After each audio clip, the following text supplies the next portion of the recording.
ഓം നമോ ഭഗവതേ വാസുദേവായ. എല്ലാവർക്കും എൻ്റെ പ്രണാമം. നമ്മുടെ കഥയുടെ ഏറ്റവും പ്രാധാന്യത്തിലേക്ക് കടന്നുകൊണ്ടിരിക്കുകയാണ്. ഇനി വരാൻ പോകുന്ന ഭാഗങ്ങളൊക്കെ എത്രയധികം നമ്മുടെ ഹൃദയത്തിൽ സ്പർശിക്കുന്നതാണെന്നുള്ള കാര്യം ഓർത്ത് വയ്ക്കുക. കേൾക്കും തോറും അത് ഉപദേശമാണ്. ആ ഉപദേശങ്ങളൊക്കെ നമുക്ക് വീണ്ടും വീണ്ടും കേൾക്കാൻ തോന്നിക്കും. ഇവിടെ ഇപ്പോൾ പറയാൻ പോകുന്നത് തസ്യാന്തുഗർഹജിത് ശൗരിർ വസുദേവ ഹൃദോദ്ഭഗ ദേവക്യ സൂര്യാസാർദ്ധം പ്രയാണേ രഥമാരുഹത്. പറയാണ് തസ്യാന്തു, നേരത്തെ പറഞ്ഞിരിക്കുന്ന ആ പുരിയിലാകട്ടെ, കർഹിജിത്ത് ഒരിക്കൽ ശൗരി ശൂരസേനൻ്റെ പുത്രനായ വസുദേവൻ ഹൃദോദ്ഭഗ കല്യാണം ചെയ്തവനായിട്ട് സൂര്യ നവോഢയായിരിക്കുന്ന പത്നിയോടുകൂടി സ്ത്രീയോടുകൂടി, പുതുപ്പെണ്ണെന്നുള്ള അർത്ഥമാണ് അവിടെ സൂര്യ എന്ന് പറയുന്നത്. നവോഢ എന്ന് പറഞ്ഞാൽ പുതുപ്പെണ്ണ് മലയാളത്തിൽ പറയുമ്പോൾ. ദേവക്യാസാർത്ഥം ദേവികയോടുകൂടി പ്രയാണേ യാത്രയിൽ രഥം തേരിനെ ആരുഹത് കരേറി. മധുരാപുരിയിൽ ശൂരസേനൻ്റെ പുത്രനായിരിക്കുന്ന വസുദേവൻ ദേവകി എന്ന പേരായ ഒരു സ്ത്രീയെ കല്യാണം കഴിച്ചു എന്നാണ് പറയുന്നത്. ഭാര്യയോടുകൂടി തൻ്റെ വാസസ്ഥലത്തേക്ക് പോവാൻ വേണ്ടി തേരിൽ കയറിയ സമയത്ത് ഉഗ്രസേന സുതകംസം കംസഃ സ്വസുപ്രിയ ചികീർഷയ രശ്മീൻ ഹയാനം ജഗ്രാഹ രൗക്മൈ രഥശതൈർവൃത. ഉഗ്രസേനൻ്റെ സുതൻ പുത്രനായ കംസൻ സ്വസുഖ് സഹോദരിയുടെ പ്രിയ ചികീർഷയ ഇഷ്ടത്തെ ചെയ്യണമെന്നുള്ള ആഗ്രഹത്തോടു കൂടിയവനെയാണ് പ്രിയ ചികീർഷൻ എന്ന് പറയുന്നത്. ആരാണ് പ്രിയത്തെ ചെയ്യാൻ പോകുന്നത് എന്ന് മനസ്സിൽ ഓർത്ത് വെച്ചോണം. ആരാ? കംസനാണ്. ആർക്ക് ചെയ്യാൻ പോകുന്നത്? സഹോദരിക്ക്.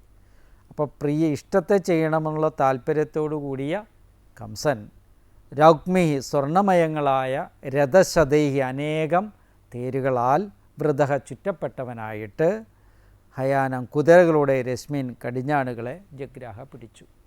അപ്പം സഹോദരിയെയും സഹോദരിയുടെ ഭർത്താവിനെയും ഒരു രഥത്തിലിരുത്തി അതിൻ്റെ കടിഞ്ഞാണ് ആരുടെയിലായി? നമ്മുടെ കംസൻ്റെ കൈയായി, ദേവകിയുടെ സഹോദരൻ്റെ കയ്യിലായി.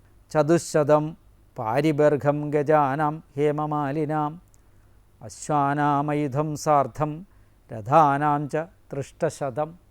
പറയുകയാണ്, ഹേമമാലിനാം സ്വർണാലങ്കാരമുള്ള ഗജാനാം ആനകളും, ചതുശതം 400 അശ്വാനം കുതിരകൾ 400 കുതിരകളും, സാർദ്ധം അയുധം 15,000 സാർദ്ധമയുധം എന്ന് പറഞ്ഞാൽ, രഥാനാം തേരുകളോട് തൃഷ്ടശതം 1800 പാരിബർഗം സ്ത്രീധനം. ഇത്രത്തോടു കൂടിയ സ്വർണ്ണാഭരണാദികളെല്ലാം ഇത്രത്തോടു കൂടിയാണ് തൻ്റെ സഹോദരിയുടെ വിവാഹം നടത്തിയിരിക്കുന്നതെന്നർത്ഥം.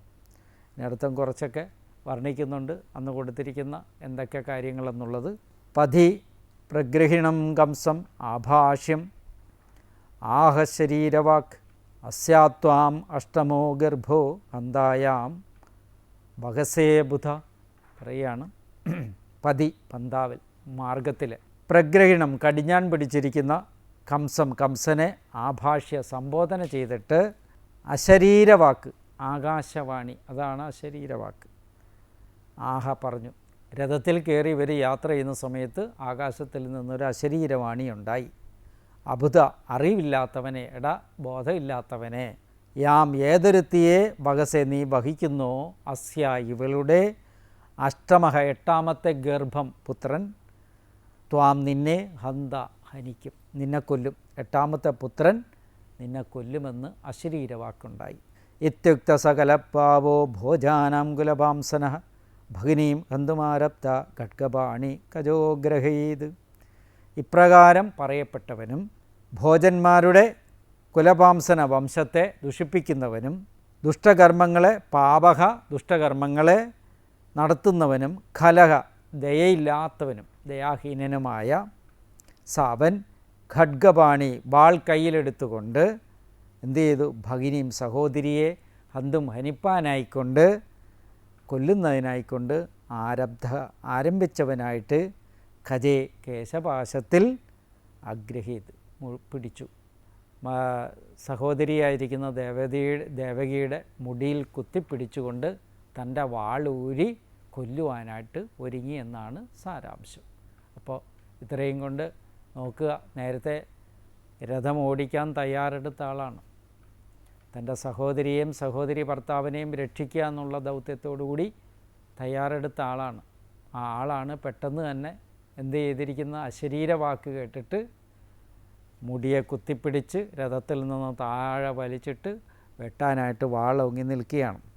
തം ജുഗസ്ഥിതം കർമാണാം നൃശംസം നിരപത്രവം വസുദേവ മഹാഭാഗ ഉവാച പരിസ്വാന്തയൻ. നിന്ദ്യമായ ഈ കർമ്മത്തെ താല്പര്യപൂർവ്വം നിൽക്കുന്നവന്, ഇങ്ങനെ ഒരു സ്ത്രീയെ, അബലയായ ഒരു സ്ത്രീയെ കൊല്ലുവാനായിട്ട് ഒരുങ്ങുന്ന ഏറ്റവും നിന്ദ്യമായ കർമ്മമാണ്. അങ്ങനെ താല്പര്യപൂർവ്വം നിൽക്കുന്നവനും പിന്നെന്താണ്, നൃശംസം, ക്രൂരനാണ്. ക്രൂരനും നിരപത്രവം, ഒട്ടും ലജ്ജയില്ലാത്തവനുമാണ്. ആരുടെ മുമ്പേ ഒരു ലജ്ജയ്ക്ക് ഒരു ദാക്ഷിണ്യമില്ല. അങ്ങനെ ഇല്ലാത്തവനുമായ തം അവനെ പരിസ്വാന്തയൻ സമാധാനിപ്പിക്കുന്നത് കൊണ്ട് മഹായോഗ്യനായ വസുദേവൻ ഉവാച പറഞ്ഞു. ദേവകിയുടെ ഭർത്താവായിരിക്കുന്ന വസുദേവൻ ഇപ്രകാരം പറഞ്ഞു. കൊല്ലാനോങ്ങി വാളുഓങ്ങി നിൽക്കുന്ന, നിലത്ത് കിടക്കുന്ന തൻ്റെ ഭാര്യയുടെ മുടിയിൽ കുത്തിപ്പിടിച്ചിരിക്കുന്ന കംസന് നേരെ സ്വാന്തനത്തോടു കൂടിയ വാക്കുകൾ പറഞ്ഞു എന്നുള്ളതാണ്, വസുദേവർ പറഞ്ഞു എന്നുള്ളതാണ് ഇവിടെ പറയുന്നത്.